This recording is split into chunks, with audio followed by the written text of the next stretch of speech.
అది ఒక అందమైన పల్లెటూరు. ఆ పల్లెటూరులో కాంతమ్మ తన కూతురైన రాధతో కలిసి జీవిస్తూ ఉండేది. కాంతమ్మకి భర్త లేడు. రాధ తనకు ఒక్కగానొక్క కూతురు. ఈ సెలవులకి నేను పట్నంలో ఉన్న మన పిన్ని ఇంటికి వెళ్తానమ్మా. చిన్నప్పటి నుంచి నేను ఎక్కడికి వెళ్ళలేదు. పిన్ని వాళ్ళు చెల్లి చదువు కోసం పట్నంలో ఉంటున్నారు కదా. అందుకే ఒక 10 రోజులు అలా వెళ్ళి పట్నంలో ఉండి పట్నం అంతా చూసి వస్తానమ్మా. చిన్నప్పటి నుంచి నిన్నేం అడగలేదమ్మా. ఈ ఒక్కసారికి వెళ్ళి వస్తానమ్మా. హా, పట్నం వెళ్తావా? అక్కడ మీ చెల్లుంది కదే, అది ఎప్పుడు ఇంట్లో ఉన్న ఆహారమే తీసుకోదు. ఎప్పుడు పిజ్జాలని, బర్గర్లని, ఐస్ క్రీమ్లని, కాఫీలని, మీ పిన్ని చేతి వంట తినకుండా ఎప్పుడు రోడ్ల వెంటపడి తిరుగుతూ ఉంటుందని రోజు మీ పిన్ని ఫోన్లో చెప్తుందే. అక్కడికి నువ్వు వెళ్తే నువ్వు కూడా మారిపోతావేమో, లేకపోతే నీకేమైనా అనారోగ్య సమస్య వస్తుందేమో. కానీ నువ్వు అడిగింది కూడా కరెక్టే. చిన్నప్పటి నుంచి నేను నిన్ను ఎక్కడికి పంపించలేదు. మన ఊరే ప్రపంచంగా బ్రతికావు. సరేలే, దాంతోపాటు బయట ఆహారం తినకుండా జాగ్రత్తగా ఉంటాను అని నీకు అనిపిస్తే వెళ్ళమ్మా. ఏముంది, ఆరోగ్యం పాడు చేసుకోకుండా జాగ్రత్తగా ఒక 10 రోజులు ఉండిరా. ఇంకా మరోవైపు పట్నంలో పరిస్థితి ఇలా ఉంది. అబ్బబ్బబ్బబ్బా, దీన్ని ఎంత లేపినా నిద్ర లేవదు. ఉదయాన్నే లేవటమే లేదు. పైగా దీనికి సెలవులు కూడా ఇచ్చారు. ఇంకా దీన్ని ఆపలేం. ఒసే రమ్య, రమ్య, ఎంతసేపే, నిద్ర లేచి రావే. అబ్బబ్బబ్బబ్బా, ఎంతసేపే నువ్వు నిద్రపోయేది? ఎప్పటి నుంచో గొంతు చించుకొని అరుస్తుంటే ఇప్పటికీ పడక మంచం మీద నుంచి దిగి వచ్చావు. సరే కానీ నీకోసం కాఫీ టిఫిన్ చేసి అక్కడ పెట్టాను. వెళ్ళి ముందు శుభ్రంగా బ్రష్ చేసి తాగు. నీ బద్ధకంతో బెడ్ కాఫీ అది ఇది అని పాచిమొహంతో తాగకు. లేనిపోని రోగాలు కొని తెచ్చుకున్నట్లు అవుతుంది. పైగా నువ్వు ఇంట్లో ఆహారం తీసుకునేది కూడా తక్కువే కదే. వెళ్ళి నేను చెప్పినట్లు చెయ్యి. ఇంట్లో టిఫిన్ చెయ్యాలా? ఏంటమ్మా నువ్వు, ఏం చేసి ఉంటావు? రోజులాగే ఇడ్లీనో దోశో ఉప్మానో చేసుంటావు. అంతకన్నా స్పెషల్గా నువ్వేమన్నా పిజ్జాలు బర్గర్లు చేస్తావా ఏంటి? అయినా నువ్వు పెట్టే కాఫీ నాకు అస్సలు నచ్చదు. నేను అలా వెళ్ళి మన వీధి చివరిలో ఉన్న కాఫీ షాప్లో ఫ్రెష్గా కాఫీ తాగి వస్తాను. అక్కడే నేను టిఫిన్ కూడా చేసి వస్తాను. నా కోసం నువ్వేం ప్రత్యేకంగా చేయనవసరం లేదు. నువ్వు చేసే వంటలు నాకు అస్సలు నచ్చట్లేదు. నాకు పిజ్జాలు బర్గర్లు ఇవే కావాలి. నేను వెళ్ళి తినేసి వస్తాను, నువ్వెళ్ళు. ఈలోపు రాధ ఇంటికి వస్తుంది. రామ్మ రాధా రా, అమ్మ నాకు ఫోన్ చేసి ఉదయాన్నే అంతా చెప్పింది. నువ్వు సెలవులకి ఇక్కడ ఒక 10 రోజులు ఉండడానికి వస్తున్నామని. అదిగోమ్మా, నీ బద్ధకపు చెల్లెలు, తిండి పిచ్చి చెల్లెలు లోపల ఉంది. దాన్ని నేను ఎంత మార్చినా అది మారడం లేదే. ఈ 10 రోజుల్లో నువ్వే దాన్ని మార్చాలి. బయట ఆహారం ఎక్కువగా తీసుకోకుండా దాని ఆరోగ్యాన్ని నువ్వే కాపాడాలి. సరేరా, నువ్వు వచ్చి ఎంతసేపు అవుతుందో ఏంటో. ముందు వచ్చి కాళ్ళు చేతులు కడుక్కొని టిఫిన్ చేయమ్మా. నీకు ఇష్టమని దోశలు వేశాను. నా చేత్తో వేసిన దోశలంటే ఇష్టం కదా. పిన్ని, నేను ఇప్పుడే టిఫిన్ చేయాలని లేదు పిన్ని. నేను ఇంటి దగ్గర వచ్చేటప్పుడు అమ్మ బాక్స్లో పులిహోర పెట్టింది. అదే తిన్నాను బస్లో. నాకు అందుకే ఇంకా ఆకలి వేయటం లేదు. చెల్లి గురించి నువ్వేం దిగులు పడకు పిన్ని. చెల్లితో నేను మాట్లాడతానులే. కానీ చెల్లి ఎక్కడుందో చెప్పు. ముందు వెళ్ళి చెల్లిని కలవాలి, తర్వాతే టిఫిన్లు కానీ ఏదైనా. ఇంకోవైపు రాధకి రమ్యకి రాధన్న చాలా ఇష్టం. సొంత అక్క చెల్లెళ్ళు కాకపోయినా అంతకన్నా ఎక్కువగా ప్రేమగా ఉంటారు. రమ్య, ఎలా ఉన్నావే? బాగున్నావా? కనీసం ఒక్కసారైనా నన్ను చూడ్డానికి నీకు రావాలనిపించడం లేదు కదా? అంతేలే, ఈ పట్నం వచ్చిన తర్వాత నువ్వు చాలా మారిపోయావు. ఈ అక్కనే మర్చిపోయావు. అవును, అయినా ఏంటి నువ్వు ఇలా అయిపోయావు? ముఖం నిండా మొటిమలు వచ్చాయి. ఏమైంది నీకు?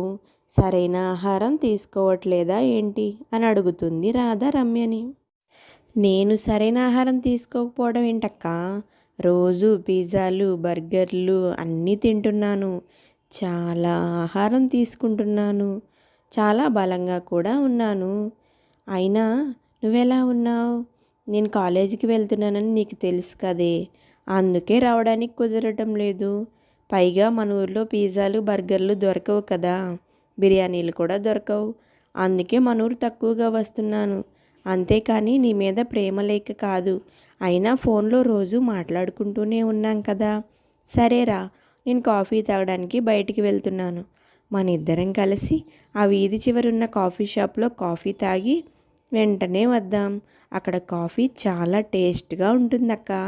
మన అమ్మ కూడా అలాంటి కాఫీ పెట్టదు. అందుకే అమ్మ చేసిన కాఫీ తాగకుండా రోజు నేను కాఫీ షాప్కి వెళ్ళి కాఫీ తాగుతూ ఉంటాను.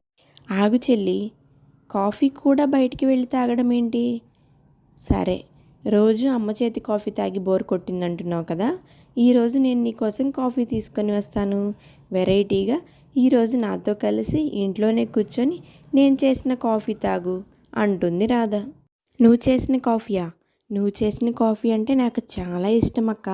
ఏది, త్వరగా ఓ కాఫీ ఇటివు, తాగి ఎలా ఉందో చెప్తాను. నువ్వు కూడా కప్పు తెచ్చుకో. సరే, నేను కూడా కప్పు తెచ్చుకుంటాను. ఇద్దరం కలిసి అలా వరండాలో కూర్చొని బయట మొక్కల్ని చూసుకుంటూ కాఫీ తాగుదాం. అక్క, నువ్వు పెట్టిన కాఫీ చాలా బాగుందక్క. బయట నేను కాఫీ షాప్లో తాగే కాఫీ కూడా ఇంత టేస్ట్గా ఉండదు. అసలు మా అమ్మకి కాఫీ పెట్టడమే రాదక్క. నువ్వు వెళ్ళేలోపు అమ్మకి కాఫీలు పెట్టడం నేర్పించక్క అని చెప్తుంది చెల్లి. ఇద్దరూ సంతోషంగా ఆ మాట ఈ మాట చెప్పుకొని కాఫీ తాగుతారు. మధ్యాహ్న సమయం అవుతుంది.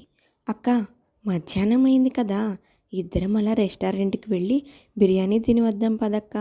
నువ్వెప్పుడో కానీ రావు. నాకు ఇంట్లో ఫుడ్ అస్సలు తినబుద్ధి కావటం లేదక్క. అక్కడ బిర్యానీ చాలా ఫేమస్, చాలా బాగుంటుంది. వెళ్దాం పదక్క.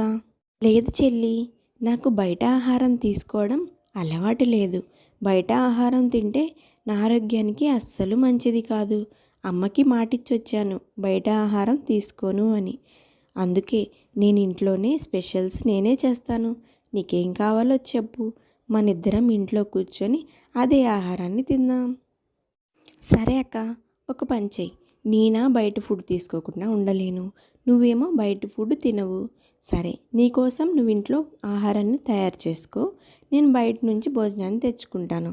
మనిద్దరం కలిసి ఒకేసారి ఎవరు తెచ్చుకున్న భోజనం వాళ్ళు తిందాం. ఇది ఎలా ఉంది? అప్పుడు మనిద్దరం కలిసి తిన్నట్టే కదా అని రమ్య బయటికెళ్ళి ఆహారాన్ని తెస్తుంది.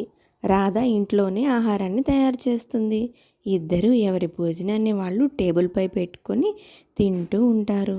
రమ్య అయితే ఆహారాన్ని కనీసం సరిగ్గా నమలను కూడా నమలకుండా ఫాస్ట్గా మొత్తం తినేస్తుంది. రాధ నిదానంగా ఆహారాన్ని జీర్ణించుకునేలా తింటుంది. కొద్దిసేపటికి రాధ, అక్క అక్క, చాలా కడుపులో నొప్పిగా ఉందక్క. ఈ నొప్పి తట్టుకోలేకపోతున్నాను. ఏదో ఒకటి చెయ్యక్క. హాస్పిటల్కి ఫోన్ చెయ్యి, డాక్టర్ని పిలిపించు, వెంటనే నాకు ఇంజెక్షనో ట్యాబ్లెట్టో ఇప్పించక్క. అక్క, చాలా కడుపులో నొప్పిగా ఉందక్క. అందుకే రమ్య నేను చెప్పాను బయట ఆహారం ఎక్కువగా తీసుకోకూడదని.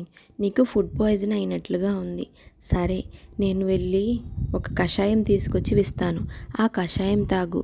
కొద్దిసేపట్లోనే నీ కడుపులో నొప్పి తగ్గిపోతుంది. అయితే ముందు నువ్వు బయట ఆహారం తీసుకోవడం మానేయాలి. అలా అంటేనే నేను నీకు కషాయం తెచ్చిస్తాను. లేకపోతే నువ్వు హాస్పిటల్కి వెళ్ళి ట్రీట్మెంట్ తీసుకో. సరే అక్క, నువ్వు చెప్పినట్లే వింటాను. ఈ కడుపులో నొప్పి తట్టుకోలేకుండా ఉన్నాను. నువ్వు వెళ్ళి ముందు తొందరగా కషాయం తీసుకునిరా. రేపటి నుంచి బయట ఆహారం అస్సలు తీసుకోను అని చెప్తుంది రమ్య. ఆ తర్వాత కొద్దిసేపటికి కషాయం తాగిన తర్వాత రమ్య కడుపులో నొప్పి తగ్గుతుంది. అప్పుడు రాధ ఇలా చెప్తుంది, చూసావా చెల్లి, నువ్వు చెప్పినట్లు బయట ఆహారం తీసుకోవడం వల్ల ఎంత ఇబ్బంది పడ్డావు. అదే ఇంట్లో ఎవరూ లేరనుకో నీ కండిషన్ ఎంత సీరియస్ అయ్యేది. అందుకే బయట ఆహారం తినడం అనేది పెద్దవాళ్ళకైనా చిన్నవాళ్ళకైనా సరే ప్రమాదకరం. ఎప్పుడూ ఇంట్లో మన చేతులతో వండిన ఆహారాన్ని తినడమే మంచిది. ఈ రోజు నుంచి నువ్వు కూడా బయట ఆహారాన్ని తినడం మానేయాలి. ఇది ఇవాల్టి కథ. ఈ కథ మీకు నచ్చినట్లయితే please like, share and subscribe చేసుకోండి.